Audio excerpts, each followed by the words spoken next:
Hello and welcome to GMI, the Guitar Music Institute podcast number 54. Today I'll be speaking with someone from South America who's travelled all the way over and now lives in a place called Haddington near Edinburgh in Scotland. His name is Federico Bruera and he's going to be telling us all about his life, how he actually got here and some of the amazing things that have happened in his family's history. I think you're going to enjoy this one. Just to say a little advert for GMI, if you haven't come over to gmiguitarshop.com, please do. There's loads of things in there. We've got both printed and digital downloads. The downloads come in an area called GMI Digital, but there are books, printed books as well for any style, any level of difficulty, technical ability. I'm sure you're going to love it over there. So, without further ado, let's hear this latest podcast episode with Federico Bruera. Federico, or as you're known, Fede. Is Fede okay to call you? Fede, some of the friends and neighbours and even British family, they call me Fede. So I accept all of them. Okay, that's great. Good morning, how are you? Great, thanks very much for taking part in the GMI. It's a pleasure to be here. A lot of the GMI podcasts is about people's stories, and there's a phrase that's used more often than I would perhaps like these days, which is people's journey. And well, you've had quite a journey, Fede, because maybe if you start off by telling the listeners where you were born and this incredible journey which has led to you actually sitting in front of me, which few of the podcasts actually are. It's usually over a computer, and here you are. I'm looking straight into his eyes, ladies and gents. I'm here in your studio, which is great. I'm looking at your tree. Oh, nice. So, that tree actually inspired a song once. So anyway, tell us about you, Fede.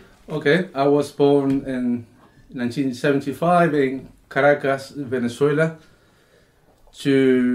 My mom moved there in 1975, 6 months pregnant, so I was born there. But it was a really complicated decade, the 70s and also the early 80s, especially in the south of South America. So many dictatorships. A lot of. And what was Venezuela like? Venezuela was like Dubai or Latin America. It was the opposite of what it is today. It was a country where the economy was booming, and it was all the time the sense of the oil, the construction. There was full of Italians, full of Germans, full of Argentinians. We had a lot of professionals who were working high. I grew up with 4 floors or 3 floors motorways. It had the most, one of the most developed things, infrastructure. There was the underground or metro, if you want to call it. There was the modern and the modernist. How can I say modernist? At the time, So I lived there until 1984. So all my family. So my parents, uncles, everyone, they're from Uruguay. So, but you're currently in Venezuela. But I was in Venezuela, but it was really strange because I went to Colegio Panamericano. There was a school with all of them.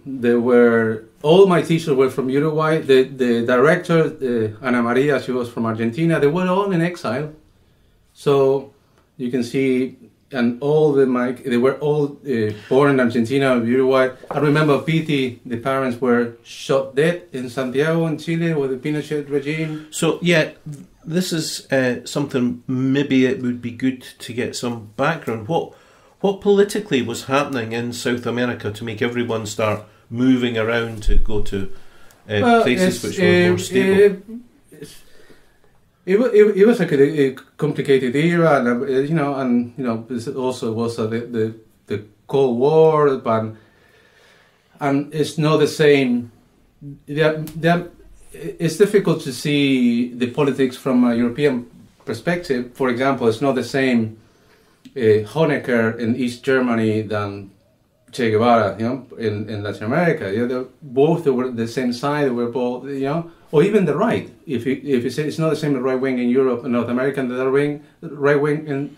Would it be fair to say that everything was more extreme? It was very extreme. It was very extreme, and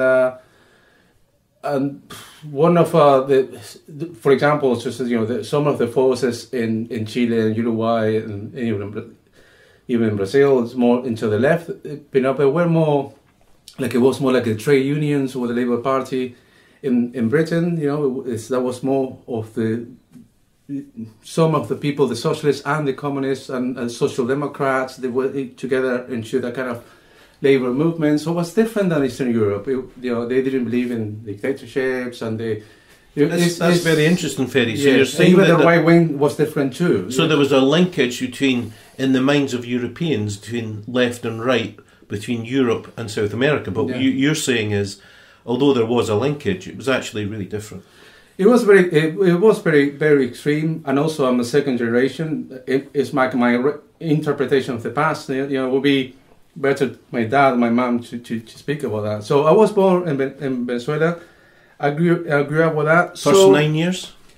My first 9 years, and that's a massive connection with the salsa music. My dad told me he used to hate it. He was, he said I couldn't hear a brass at all, because he's from the south.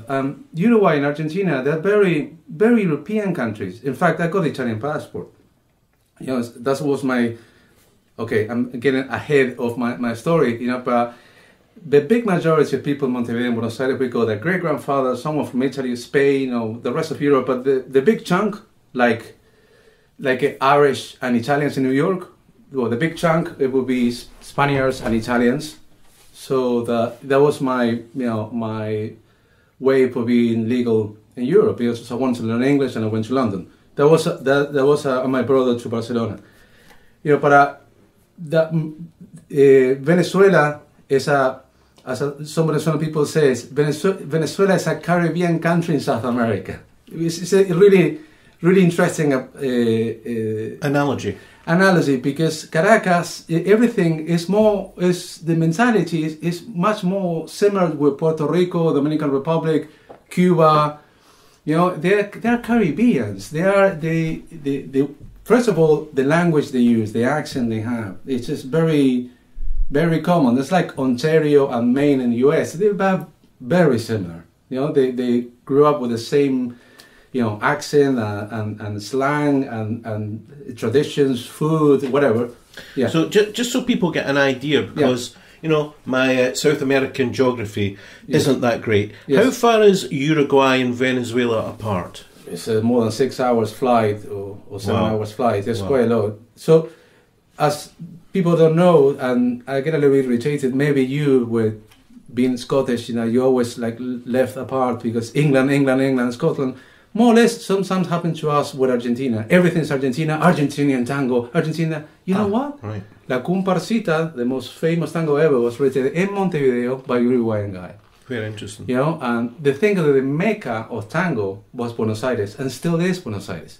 So people were leaving Montevideo to go there, but I said a lot of writers, singers, guitarists, so many into the songbook. So it's Rio de la Plata. It's not Argentina. It's that area. Yes. That's the tango from. Well, I've actually got a vested interest in a sense, because my oldest son is currently in Buenos Aires, and I've done not a lot, but I've done some research into the country. It's the Paris of the South, it's been called. Yes. And amazingly, at the turn of the 20th century, there was only 5 million people there, which is the population of Scotland.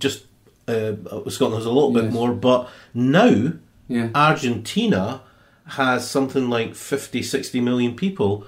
What is the populations of Venezuela and Uruguay? I don't know now Venezuela, but it was way bigger than Uruguay. Uruguay is 3.5 million. Right. And everywhere I go, people say, you won the World Cup twice. Yes. So we are like a little nation that produces a lot of footballers. And that's how we are known for that. But we are the little brother. maybe, not comparing because they are developed countries. It's like France and Belgium, or something very similar, but we are the little brother, or with all respect, Scotland with England. So you're in Venezuela. Yeah. You're 9 years old, and then what happens? Then my family returned. There was even a dictatorship. Right. There was there was a democracy. There was we call it apertura, so the open. How do you know when it really is safe to move back somewhere? Well, because a lot of people were not required by the authorities. My dad got the passport back. The things were changing. The father of my mom, he was one of the first, I think, the first Latin American, South American to synthesize a drug for anesthesia. He was a pharmacology. He was the top professor. He was a brilliant man, and he was fired by the government because he didn't sign an agreement with the de facto regime. So he didn't agree with that, and for that reason, he was completely, blackballed. Yeah, it says. So he was in his 50s, completely fired and humiliated. So he got a call. He was the link for us. He got a call from a university in Venezuela. Mm-hmm. They knew about him and all that, and they offered a position as a professor. So when my grandmom, they went there, and my mom was just with my brother, and she was just graduated to be a doctor, 6 months pregnant of me. What can I do? I go with my parents, and then my dad. Well, you don't have a choice when you're inside mum. Yeah, I think So I think the position to be a professor of my granddad was a big help to relocate. Your granddad was a very substantial and important figure, wasn't he? Yes, and my granddad, from my dad's side, he was a politician. He was also an exile, and it was. Why was that? More or less were the same reasons, But it was a different era as well, and it's really interesting that he died. Some people from the right wing they were friends of his. And it was a mutual respect. To me, that kind of old generation of man of war, gentlemen, no one, zero corruptions of any political alignment. You were like gentlemen, respect, and it was another era. So it's nice to. I got really glad that some people completely from the other political spectrum went to pay respect, and it's just, that will really, really nice. surprise really people nice. Actually. Really nice because they were gentlemen. Yes. Yes. So here you are. You're 9 years old. Yes. You've been bathed in salsa. Yeah. and a mix of. I'm very grateful. I think the musical ear will be more from my mama, and especially my grandmom, because like a very famous classical composer from Uruguay was my great uncle. Wow! So I'm very proud that the Harvard Dictionary, Cesar Cortinas. He was a great romantic. It's in the Harvard Dictionary. If you see Uruguay, they mention 2-3 composers. One is what was his name? Cesar Cortinas. He was like a great composer, and my aunt, a sister of my mom, he was a professional tango singer. It's just all that. But my dad, and also he was a politician, crazy about music. But my dad, he was crazy in a good way. A lot of music. My dad had hundreds of records and tapes, and the whole day, and a huge, wide music taste. So you can hear the Keith Jarrett or Tchaikovsky, and they go. I remember Physical Graffiti or Led Zeppelin, and Sita Rosa, then tango, and a lot of salsa, a lot of jazz and blues. But was he musical himself? No, I just loved the music. He was all the time with that.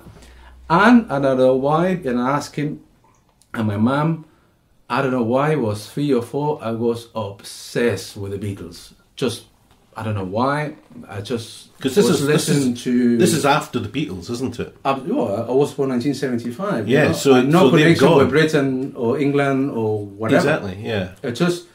I don't, you know. And I remember through your dad's collection that you. Yes, Yeah. I was also listening to a lot of Tchaikovsky, Beethoven, but on the Beatles. I don't know why. It just, I was a kid. I was 3 or 4. I was able to learn to put the headphones on the tape. And I was hours and hours listening to that. How was that, Fede, when you don't even speak the lingo? The music just spoke to you. I had like a massive connection with the Beatles. I don't know why. And then the Rolling Stones. But there was a fascination with the Beatles still today. And my dad said that madness in a way. I don't know where they came from, because they like my parents liked them. Like, I don't know, 80%, 90% people of the planet. You know, everyone likes the Beatles. But do you think your great granddad would have liked the Beatles? He said they were great singers. I remember he played the record and said, "Wow, they are great." You know, but your he was great more. Granddad. No, my great granddad. No, great granddad. No, I never met him. You know, but Do you think he would have liked to be? I'm just wondering if there's some genetic thing here going on. I don't know. No, my great dad. It could be. It could be. I don't know. It's just then we moved to 9. So when I was 9 or 10 in that year, because I was very then years later, you know, I found out that I was ADHD. You know, I got a lot of time called my mom because I was a problematic kid. No bad, you know, just electric, you know. Mm-hmm. And for that reason, I was always doing things in the table and, you know, like that. And so I was sent to learn drums. That was my first love. Well, I played drums. I think that makes you a picture. That makes a lot of sense. Yes, and I remember playing, you know, the Soul Sacrifice of Santana and Woodstock. I remember that guy was copying all the, you know, then all the Ringo, John Bonham, Led Zeppelin, Charlie Watts. I knew every Doug Cliff or Creedence Clearwater Revival. I remember every fills and, you know. So what was your general schooling like? Did you like school or did you not like it? I didn't like high school because that with all this, a lot of things happening. Being a teenager, and my parents' divorce, ADHD really kicking hard. I was a disaster in high school, but until primary school, I was really good. Even I was quite electric and you know, bad behavior of being electric, not to be a bad kid. You know, it just. Please sit down. I was like that, you know. But I was always with the highest marks in the class, and but then at secondary school, really no, great, yeah. So, just to the audience, it's a big difference in terms of the salsa, the Afro-Cuban. In that time, now it was more like globalized world, you know, than salsa in the late 90s. Was completely accepted in Argentina and Uruguay, but the South never got any connection with it was not accepted. So that's a big difference. I feel that a massive connection. It was a kid that someone from Uruguay didn't know, you know. So just I want to clarify that passion for Afro-Cuban salsa, and Cuban song because of the Venezuelan absolutely background. Yeah, absolutely. And my dad was playing all the records. You know, so you're saying that in Uruguay it's not such a big deal?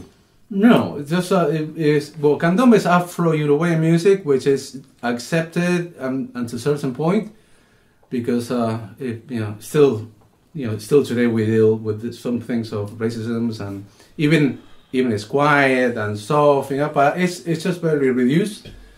You know, but the thing that music is so great that in the end it got accepted, and Brazilian music is accepted, especially in parties. You know, people have some drinks and start dancing. But Argentina, we call it more like grey culture. You know, more European, more white. You know, and that kind of tango, milonga, more cold. You know, because cold, really cold in winter. So that kind of a Caribbean thing. It was. I don't know, maybe Jamaican music in the 50s in Britain, maybe what was that? You know, calypso, I don't know. Maybe I'm talking nonsense, you know, but it didn't touch the sensitivity of people. And then there was some kind of a bad imitated tropical music, but that was really regarded as low quality. Yeah. So what is the main cultural, musical drive of Uruguay. Is it Uruguay? Is that how you Uruguay, say it? yeah. Uruguay is tango, is milonga, is candombe, is the Afro-Uruguayan music, which is really, really interesting, very unique, and it's magnificent to say all this influence. So just for the listenership, Yes. all of those things they love in Uruguay, Yeah. but they're not into salsa. Now, yes, I'm talking about that era. Okay. Era, before globalization, before internet, before. Got you. Yeah, and then there was a sect, like a, and some like you can say more like the working class, people with less, economic opportunities and less professional people with a higher education. I'm not a sociologist, but to say there was a sector that they were playing the tropical music, and they call it cumbia, which is badly named cumbia. Cumbia is a music from Colombia, but what they play a really square and very simple plena from Puerto Rico. So they call it. It's like you call it reggae, but in fact what you're playing is like a country. I don't know. They call it cumbia. It's all wrong. Is this something that very basic? Yeah. Is this something that only a musician would really? Or people who live in the Caribbean return. Not only my parents, other people. But you put that and say, no, listen to this. Okay. They were like, this is the music. It's like a bad quality rock, and someone said, no, this is rock, and you got a Deep Purple, and that's rock. Yeah. So Fede, let's move on a little. Yeah. You're it's not gone that well for a whole variety of reasons in secondary school. What is the next major thing that happens in your life after secondary school, or is there something in secondary school that does happen that is very, very significant moving forward? Something really good, apart from the bad results. I got a really good result that we won the National Youth Musical Award in my rock band. We had a rock band.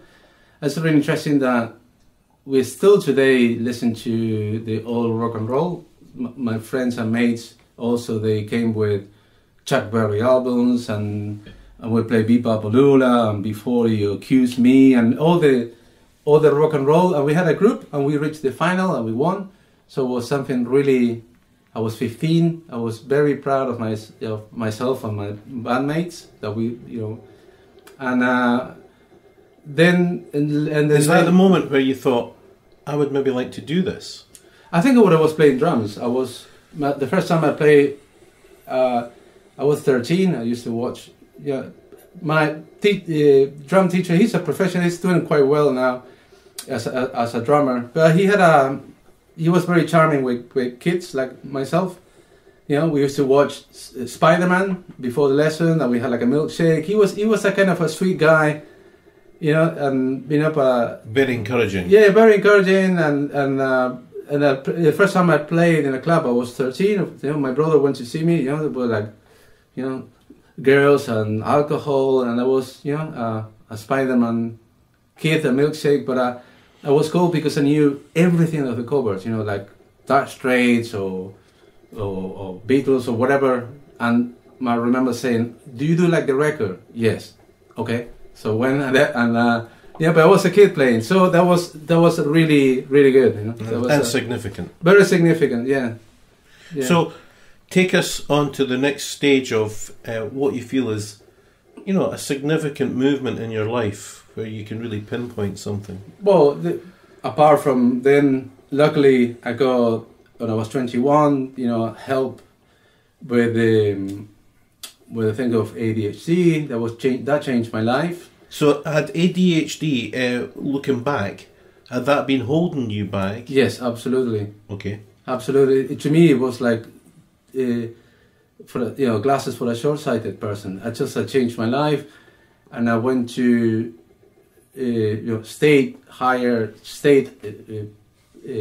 secondary education, but one of the best for the higher, so A levels in England, higher in Scotland, and I really did quite well, because I remember I could study hours and hours and reading, and before I couldn't read it in 10 minutes. So did this surprise you in a sense?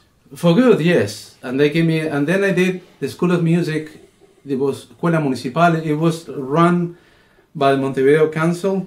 Montevideo. Montevideo. Imagine like here would be the School of Music run by the Edinburgh Council, which was part of the Philharmonic. Was free, but it was an audition, and I had an audition. You were like singing and clapping. So is this the Montevideo, Yeah. The River Plate where the Scharnhorst was blown up in World War II? Yeah, is that the one? Yes. Yeah. Everybody knows that film. Yeah, and they declare, in 1945 war to Germany. So, very good. The Battle of the River Plate. Yeah, very Amazing. good. Yeah, but we always know about 99% of the time it says footballers. Yeah. Oh, Luis Suarez. Luis Suarez went to my school. Amazing. Oh, really? Okay. Yeah. Can we just maybe go back one little bit? Yeah. How did you get into that music education establishment, and why did you even apply? I just had good luck. All the time, even my cousin stopped ringing the bell to me to take the bus to school because I wasn't listening to records. I said, "Hey, listen, we need to take the bus." No, wait. Another track. My fascination with music. It's just to put it into more like formal. It was very classical.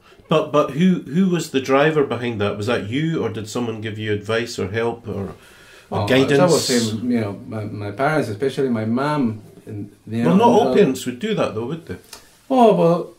I think my mom helped me a lot, and so a colleague. My mother's a retired psychiatrist, and the expert of ADHD was all the career and mates of my mom. So right. Of course, to be a son of a doctor, you get all for free. And is your mum still alive? Yes. And your dad? Yeah, still alive. Both. Excellent. So this, I remember Pilar Bailador saw me, and I remember I had to sing.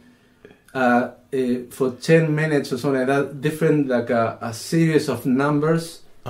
And after a period, my attention was dropping, and then when she gave me the medication, my attention was completely to the normal. She was completely an expert of that. So it's a medication-based... Yes, Ritalin. They call it the Ritalin. It's the commercial... Yeah. Methylphenidate is the substance. Well, that's really interesting for people listening to this. I was very open now. Until a couple of years, I was not talking about that. It was very private. But I think it's really good because people all over the world listen to this, and ADHD is something that when I was when I was small, nobody knew anything about anything, basically. And you're either dyslexia and dyspraxia and so many things. Yeah. So thanks for sharing that. Yes, I'm fine. So what happened next, I guess, because I kind of want to get to when you moved to England. You moved there in 2003, and that's must have been a massive step.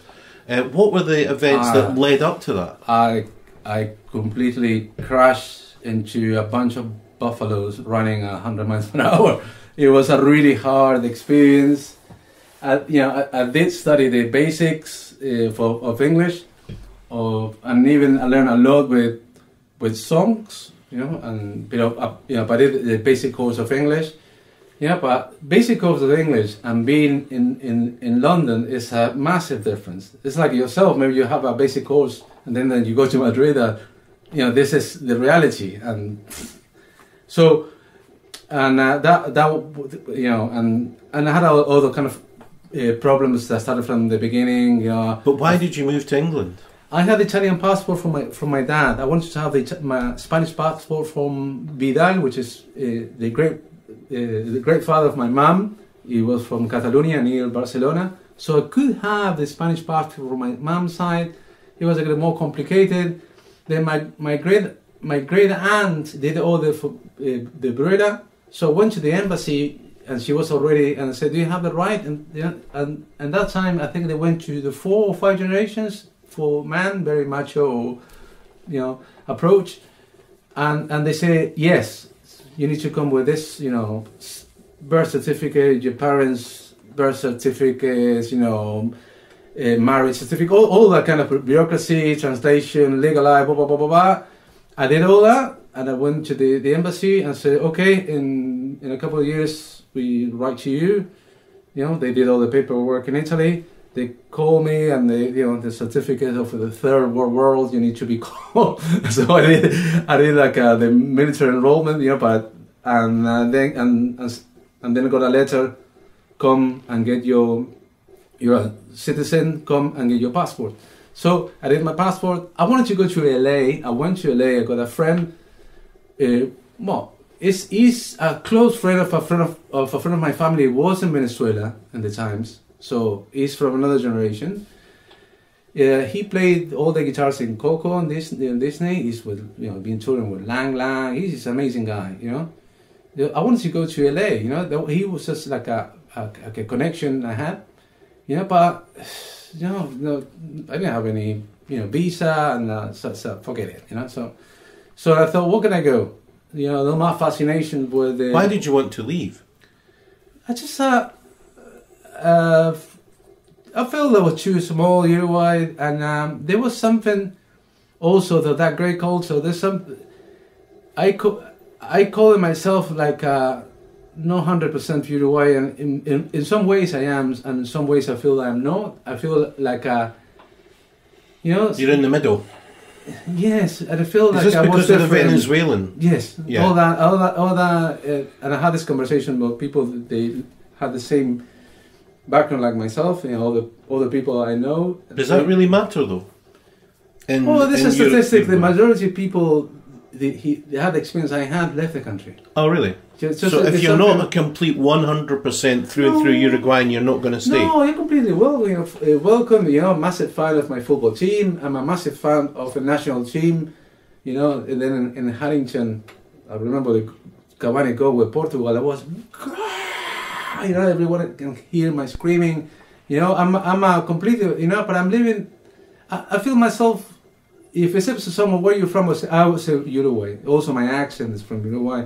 So I love my country. But I wanted to leave. In that time, I wanted to learn English, and that was before Brexit. I was legal in the UK. It was an opportunity to learn English. I was, all my passion. And then when I went to London, I had a connection with a great man called Roberto Pla. He's a leading salsa performer, timbal player in London for many years. He also recorded with amazing films like the James Bond, Lord of the Rings. So he's just a top musician, very close friend of mine. He came here in my wedding in Edinburgh. So I had a classmate from Colombia in Uruguay. The Colombian man married a Uruguayan, so that's the second marriage. So he was from Barranquilla, and Barranquilla is Caribbean Colombia. Colombia is a really interesting country. It's called like 3 or 4 countries in one. Okay. The Caribbean has nothing to do with Bogota, or it completely, the accent is different, everything's different. So Barranquilla is like Venezuela, like Puerto Rico, salsa. And so we were quite friends. He was a great singer and also playing the piano. We had a little group who was 13, 14 with him.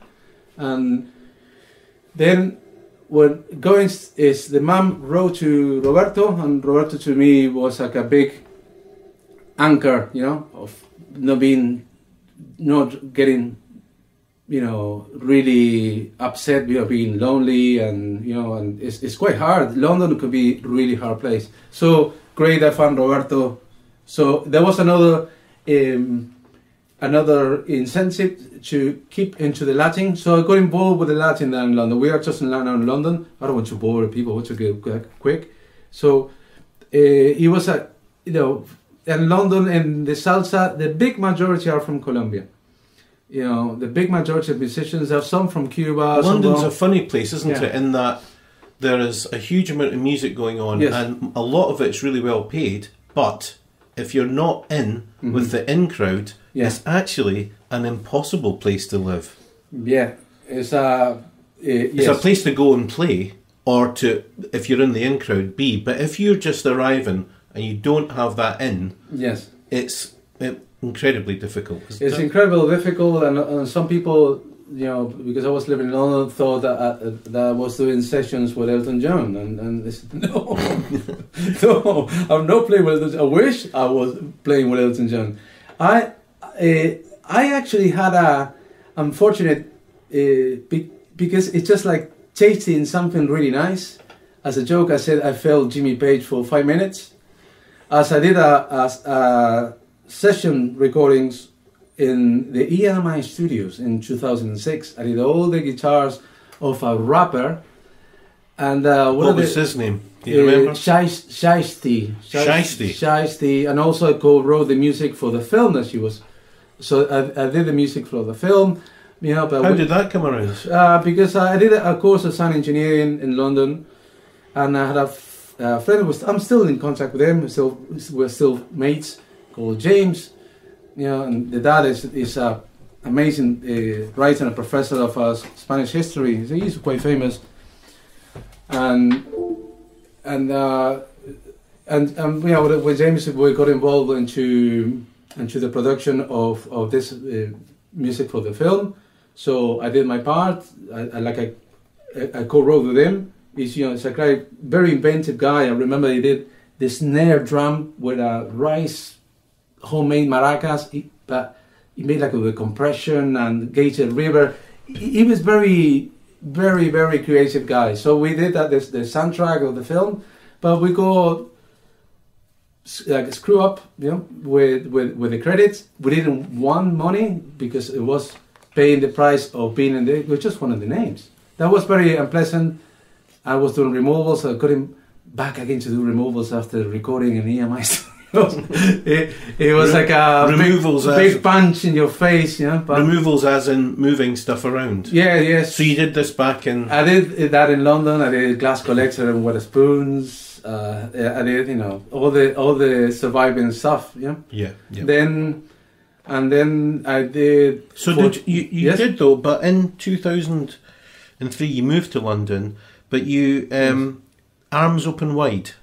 That's the film. That is the film. That is the called Adulthood. Yes, Adulthood. It's just it's some kind of stuff of the north of Kensington, where you go to all this state, the states, and all this, the things of classism, and racism, and the gang culture, and. But it's interesting that you get to the EMI studios because I couldn't believe that. That's why I felt Jimmy Page for 5 minutes. Yeah, right, okay.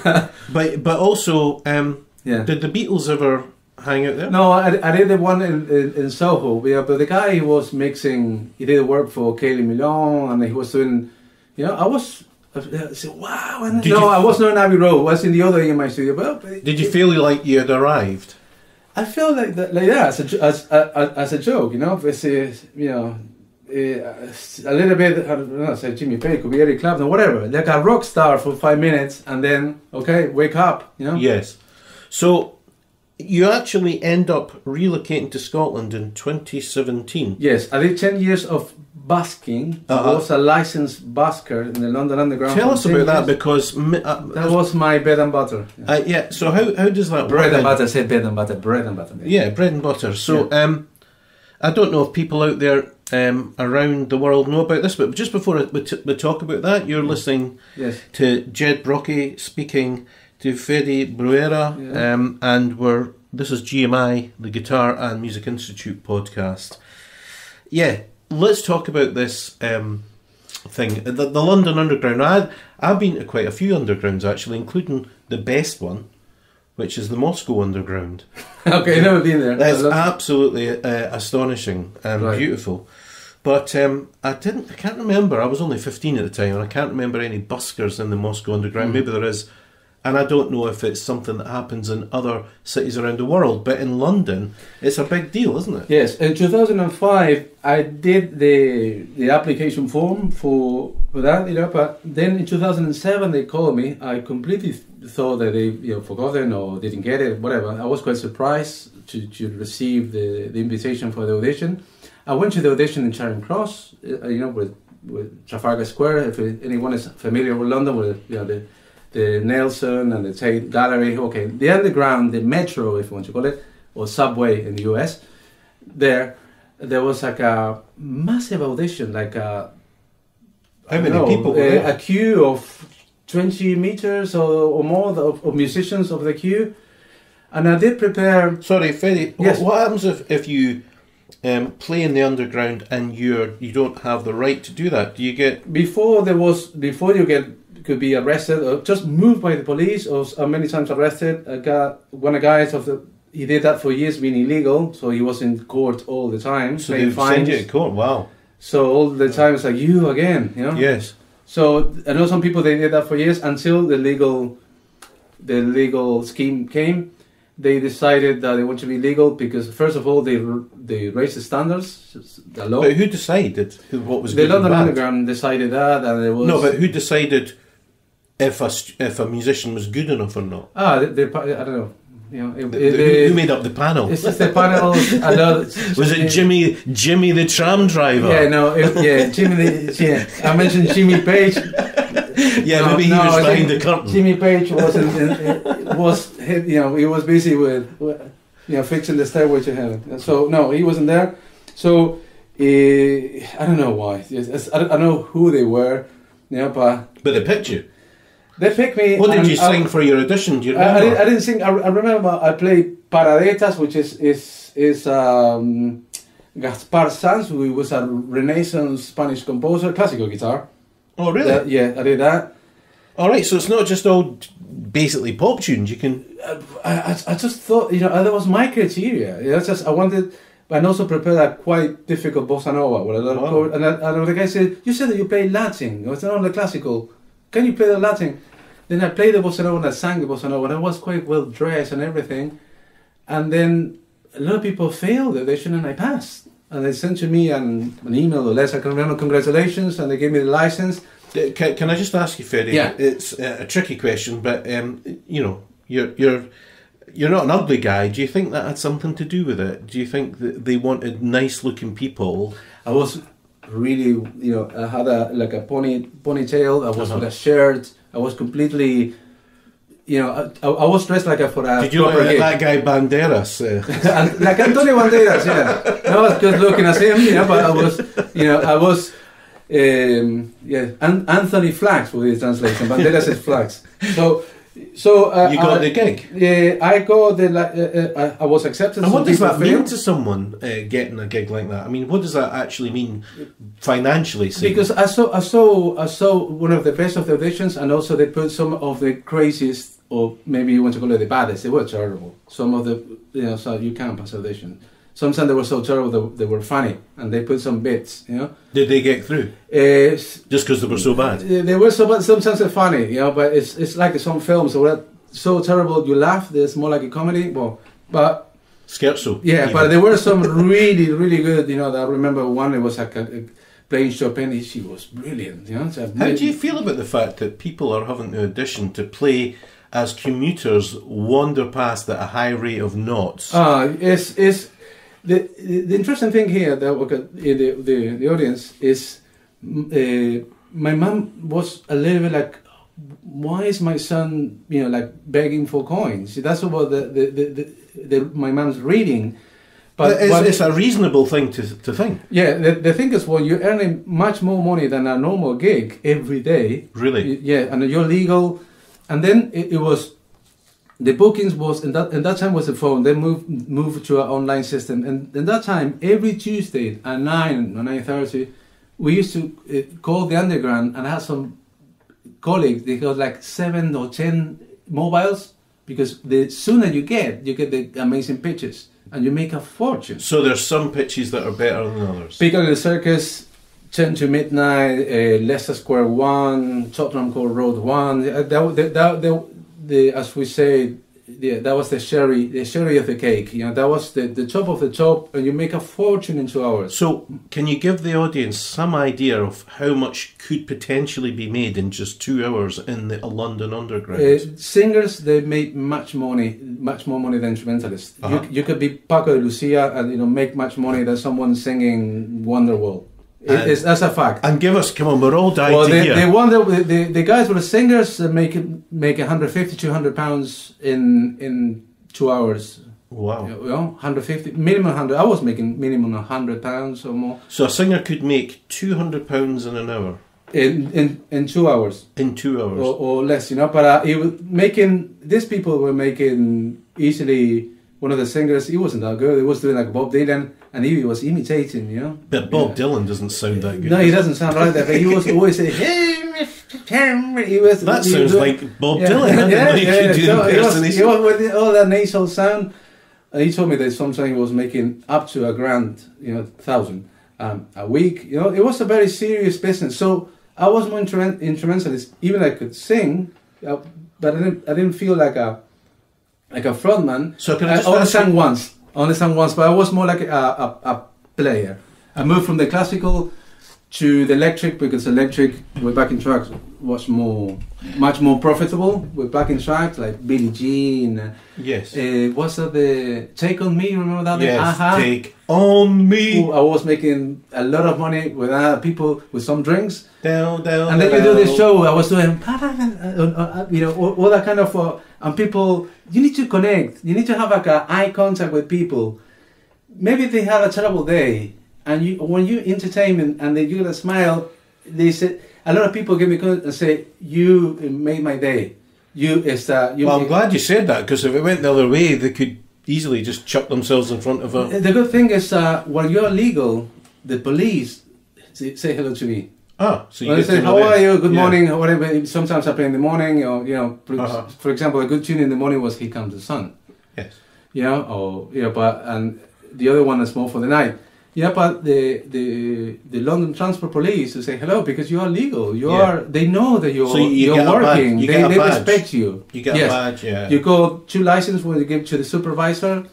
One for you. They give a permit. You are play in the area that serves buskers. You know, it's you sign out. They give you back the card. So, did you ever have any funny situations? Anything to tell us? Did people ever talk to you? Once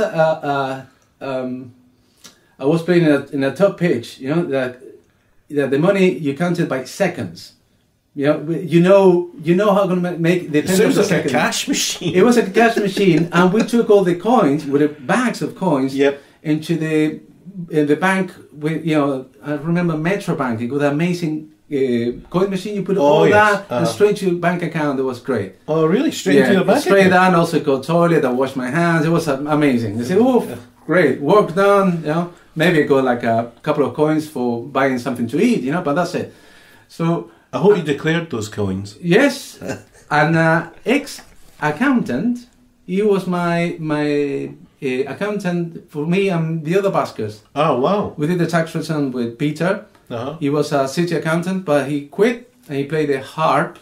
And a lot of those winning, and he did the tax return for all of us. I love those stories of people who change. Completely legal, and then they say, maybe you make too much here. Why don't you buy a guitar and you put it against the income? Yeah, you pay VAT. So anyway, all by the rules. All by the rules. Back to those stories. Yes. Funny stories. I remember one playing, and the guy came to me and said, "Yes, yeah. Can I ask a question?" "Yes, of course. Do you like notes?" And I thought, what? Notes. Yes, I like notes. And I was with a guitar, maybe I was with a Fender Stratocaster with a big amplifier and effects. A guy playing music, "Do you like notes?" He said, "Yes." And he smiled at me and I walk off. And I thought, what? It's just inexplicable. It was just insane. And another funny one was... Did you ever see him again? No, it's like hundreds of thousands of people. If I got kissed by like a girl. Oh, really? It's just got weird stories. I really. Was she drunk? No. You sure? No, maybe I can't remember there was. Did you smell any vodka off her breath? No. Even at the time I was sitting, she sat next to me. It's like, "What are you doing?" To be honest, they're just really weird. It's about them, isn't it? It's about them. You're being used. Fundamentally. Yes. I felt protected. Only once I felt really vulnerable. There were really aggressive drunk people, and in a moment, I asked, for someone to remember public, because it was only once in 10 years that I felt quite intimate. No, I was just playing, but I was without any protection. Why you look at me, and a moment say, "Okay, I'm gonna get my Strat and I'm gonna smash this Strat," But But it's just aggressive people. Yes. But yeah, that's pretty good hitting rate once. Yeah, but I remember once, and it was a homeless man. I just felt sorry, but at the same time, he sat next to me with the dog and a newspaper. I said, "Please, man, you need to leave now because it was going to ruin my business." How many legs did the dog have? No, just normal. All right, because sometimes only have three. I three. said, "No, please play a tune." I said, and I said to him, "This is my business. If you're here, you ruin it, please." So I said, "No," and I played one tune, and he left, or even I gave it a coin. And the other one, really interesting, that you can read how many Londons are in London, and or the social aspects that could be quite sad, maybe I would say. And at the same time, I was shocked. I was playing in Piccadilly Circus, and a lot of poor black kids came to me, quite like a gang, and I thought, and they were going to steal the money from me.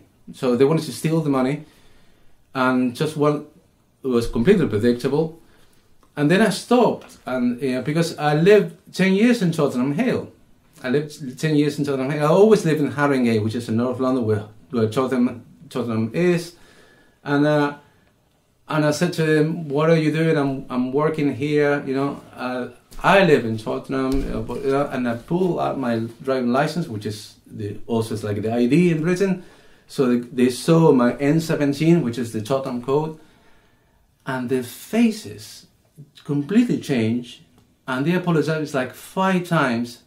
They gave me back the money. In fact, they gave me coins. They say, sorry bro, I thought you were like a guy from Notting Hill playing the guitar, want to play the guitar." So no, I'm working, I'm making money, okay?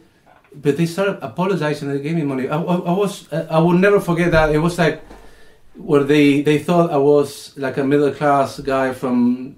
At the same time, I got nothing to do with that because I'm South American, Actually, I know Tottenham. I went to see a couple of times football. I went to White Hart Lane when I was 13. A couple of times, yeah.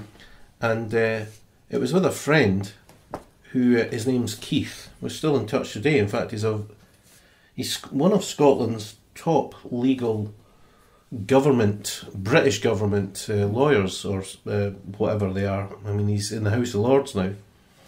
We went to Tottenham, White Hart Lane, but we went to see his uncle's house, and we went to the house, and it was a massive house. It was in Highgate, and there was a 12x6 snooker table, and all around the snooker table was gold and platinum albums, and I thought, where am I? Anyway, my friend's second name is Stuart. It was Rod Stewart's mum and dad's. It was his cousin. So, Fede, there must be a dichotomy at the heart of playing in the Tube, because you play at Clarence House. Sorry? I play at the Clarence House for the Royals. I was selected. For the Royals. I played for the Royal for the climate change. Yeah, well, that was for free. I got a royal tea and a royal sandwich from Sainsbury's. Yeah. Oh well, excellent. So, but isn't there? Yeah, I played Clarence House, and they got an email back. There was part of the underground. Yeah. Isn't there a dichotomy at the heart of all of this, which is you're playing to literally thousands and thousands of people. Yes. You're making good money. Yes. But there doesn't feel to be a progression. I didn't want to be a busker all my life. To me, it was a turning point. I was quite unhappy because many of them. I had one of the guy a busker. He was singing Easy, Lionel Richie and the Commodore, like 10 times a day. But he only learned the song by YouTube. That kind of people, they learn that tune and that's it. He was no a musician, I was then in salsa bands, and then I also been, like a teacher and that kind of things. So I wanted to have a career. I wanted to, I studied music at the School of Music in Uruguay, and all the solfeggio, with solfeggio books in Italian. I still remember the Ansaghi, and all the books in Italian. I was frustrated, because I wanted to be a career musician. So what happened next? How did you go around changing that? Well, it's just within Scotland. Then Scotland is more like a personal story. You know, my wife Kirsten she's a British Canadian. How did you guys meet, if we can ask that? It was a lot of people love the story. I met her in the queue of a Ryanair flight in Girona airport in Spain. I went to see my brother in Barcelona, and she went with some friends to the Costa Brava, and we got the flight together, and then the train, and we got so many things in common. The dad, psychiatrist, my mom, psychiatrist. She's 24 September, she's 28, my mom 29, all the Libra, the mom lived until 9, then in Canada, and moved to Scotland, with me with the same, Venezuela and Uruguay, same language with completely different culture. You know, it's like New Zealand, Australia, and Scotland. It's not the same. So, and so many things in common. And then before getting off, I wanted the email. You know, it's just like a nice human connection. I wanted to keep it cool. You know, I didn't want to be like in your face, especially with a girl. You know, being a South American guy, all the typical stereotypes. So I wanted to keep it cool, gentleman email.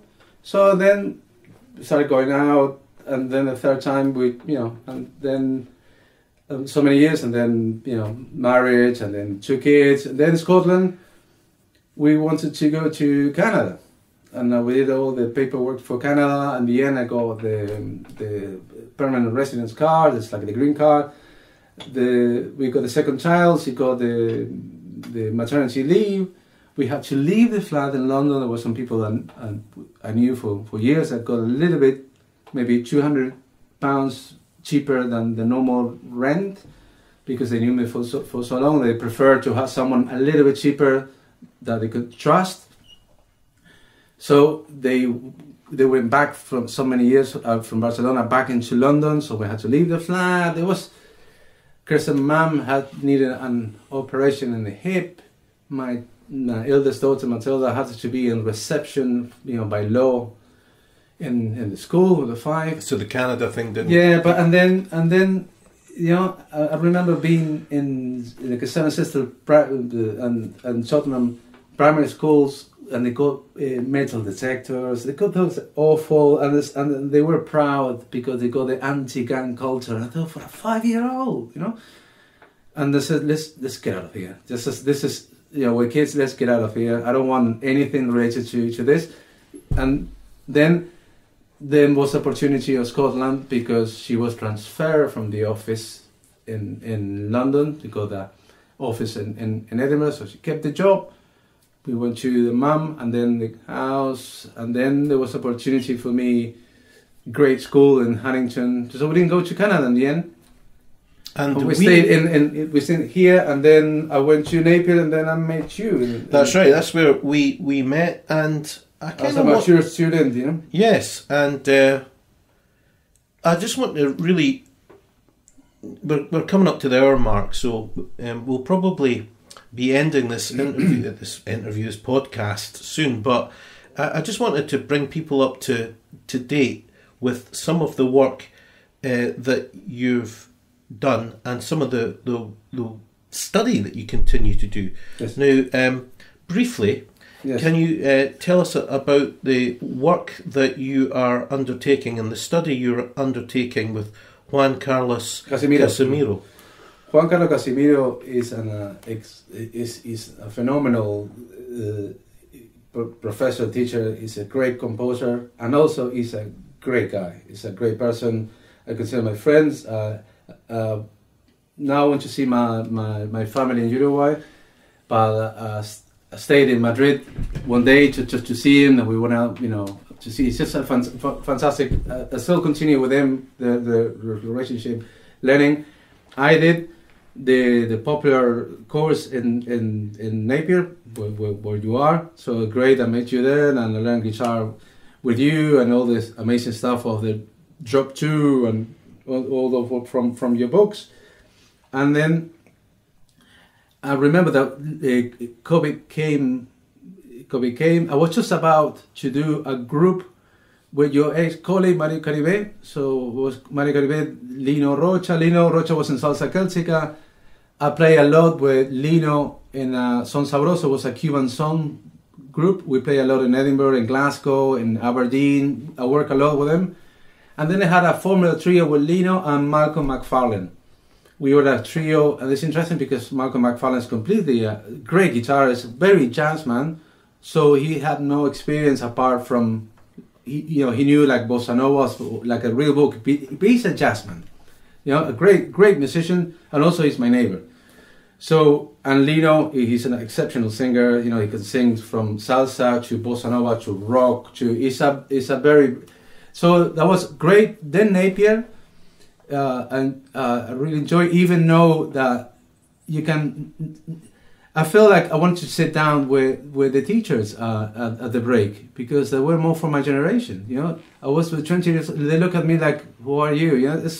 It's always the thing. But there's something I would like to actually. So it was good. It's what's about the singing with the Garleton singers? What's that all about? The Garleton singers came as really things. I was another mature student called Tom, piano. After the COVID, with the COVID, I contacted Juan Carlos because I had to quit the university because my kids had to be at home all day. The schools were shut and all that. So they told me, don't worry, come back in September, all that. But in that period, I started with Juan Carlos. I saw in his YouTube channel analyzing a fugue of Bach. I'm a massive fan of Bach. And I realized that he knew a lot. So I'm in contact with him. He saw some of the stuff I've written, and he really liked it. And I couldn't pay the fee, but he saw all my years in the underground, all my commitment music, and he said, you know what, let's do it. I like to help people like you.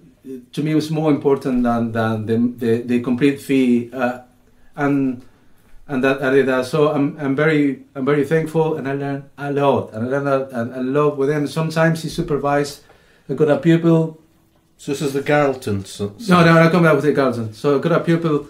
Is also great, but sometimes Juan Carlos helped me to see stuff that I didn't see, or the homework. He's a great guy. Back to the choir. Tom, a mature student in Napier, he was in the choir. I said, "Why do you come to the choir in Napier?" And I says, "I've never been in a choir.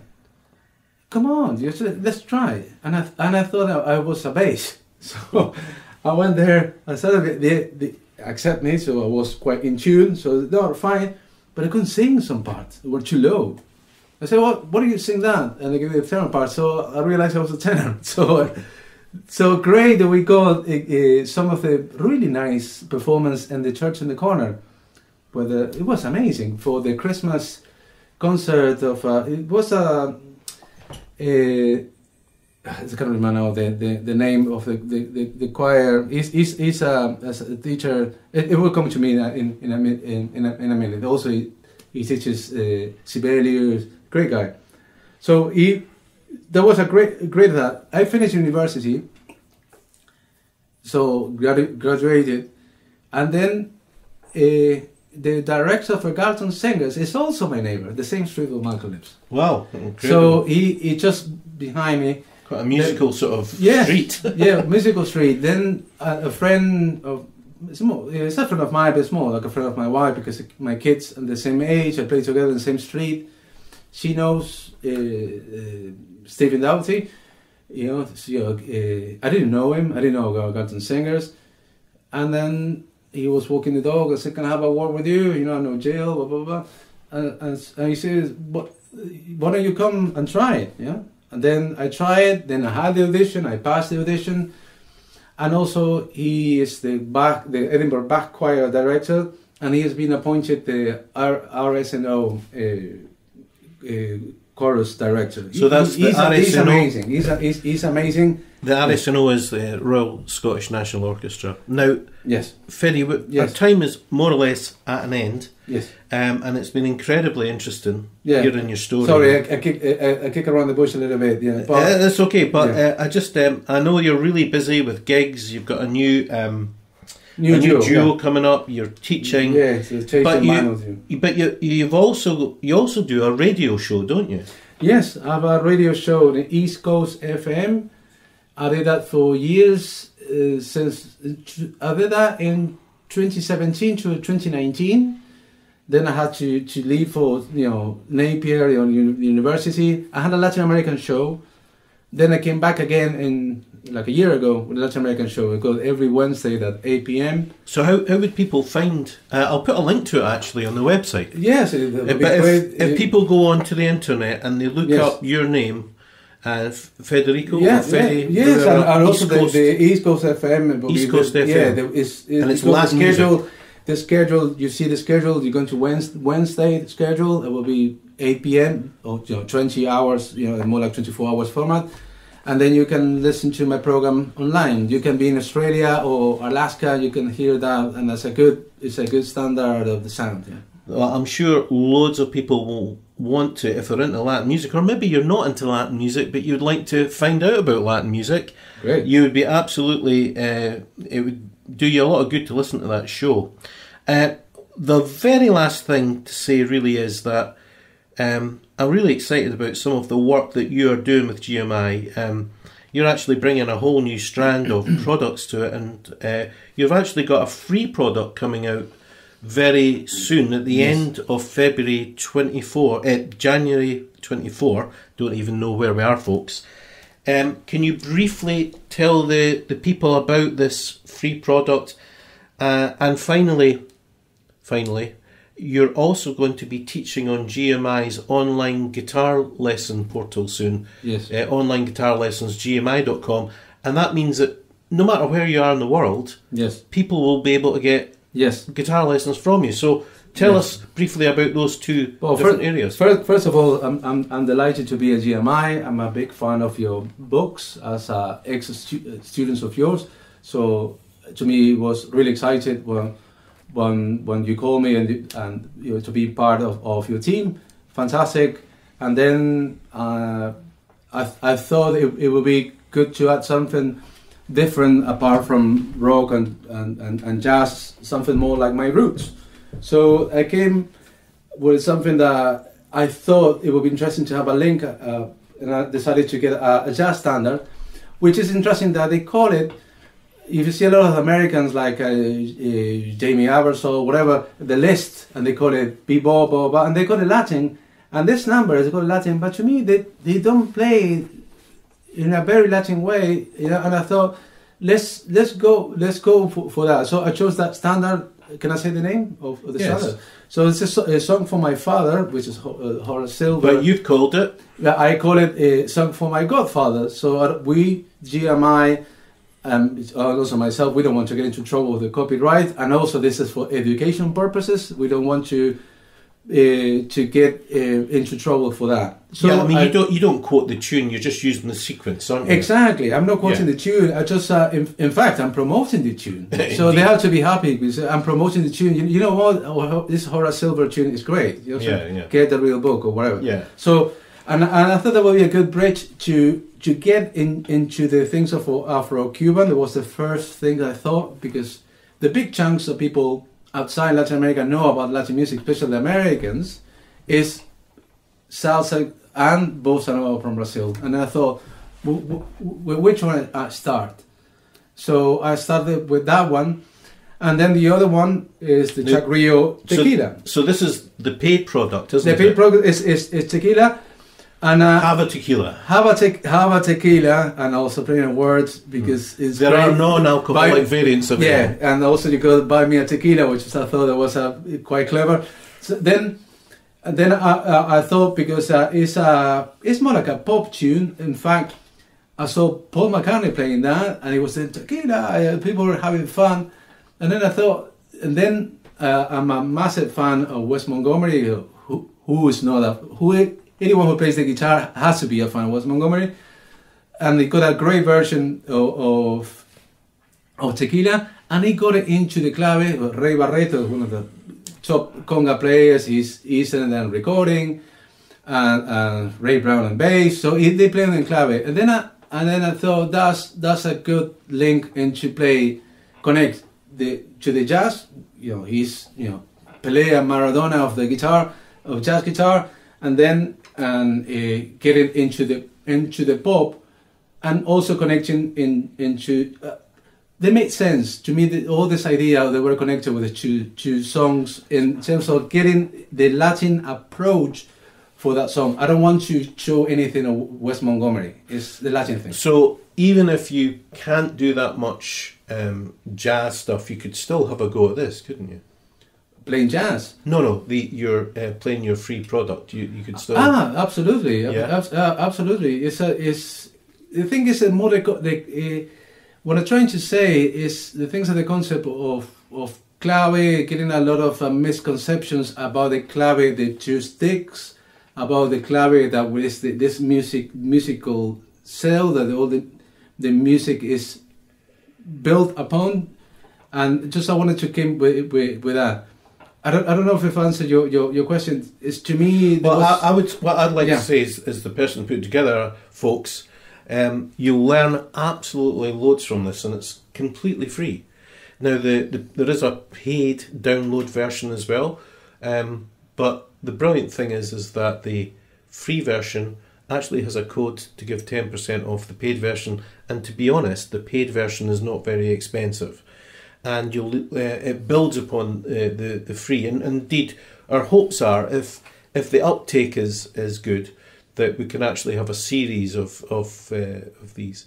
So, Fede, I'd just like to say thanks very much for your time and all your talk, and it's been chatty and it's been fascinating to hear, and I didn't know anything about how rich it was to work down in the underground. It seems like a gold mine. Yeah, it's a pleasure for me, and I'm really excited about this new concept of website. It's really interesting. Thank you for listening, guys.